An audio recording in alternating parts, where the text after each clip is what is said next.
میرے نبی پاک علیہ وسلم نے صحابہ سے پوچھا تھا بتاؤ دین کی مضبوط گرہ کون سی؟ ایک صحابی نے کہا یا رسول اللہ نماز، پانچوں وقت مسلمان جمع ہوتے ہیں، ایک دوسرے کا حال احوال پوچھتے ہیں، تو اس گرہ میں مسلمان بندے رہتے ہیں۔ حضور نے فرمایا تم نے بات ٹھیک کی پر میری مراد کو نہیں پہنچے۔ ایک صحابی نے عرض کی یا رسول اللہ صلی اللہ علیہ وسلم زکوٰۃ، امیر غریب کو زکوٰۃ دیتا ہے تو دونوں کا رشتہ مضبوط ہو جاتا ہے، تو یہ بہت بڑی گرہ ہے۔ تو حضور نے فرمایا بات تمہاری ٹھیک ہے پر تم میری مراد کو نہیں پہنچے۔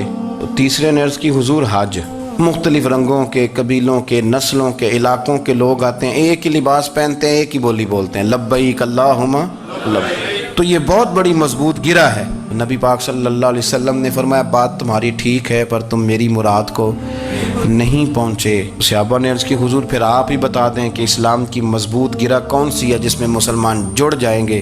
نبی پاک نے فرمایا مضبوط گرہ محبت ہے، اللہ کی رضا کے لیے پیار کو۔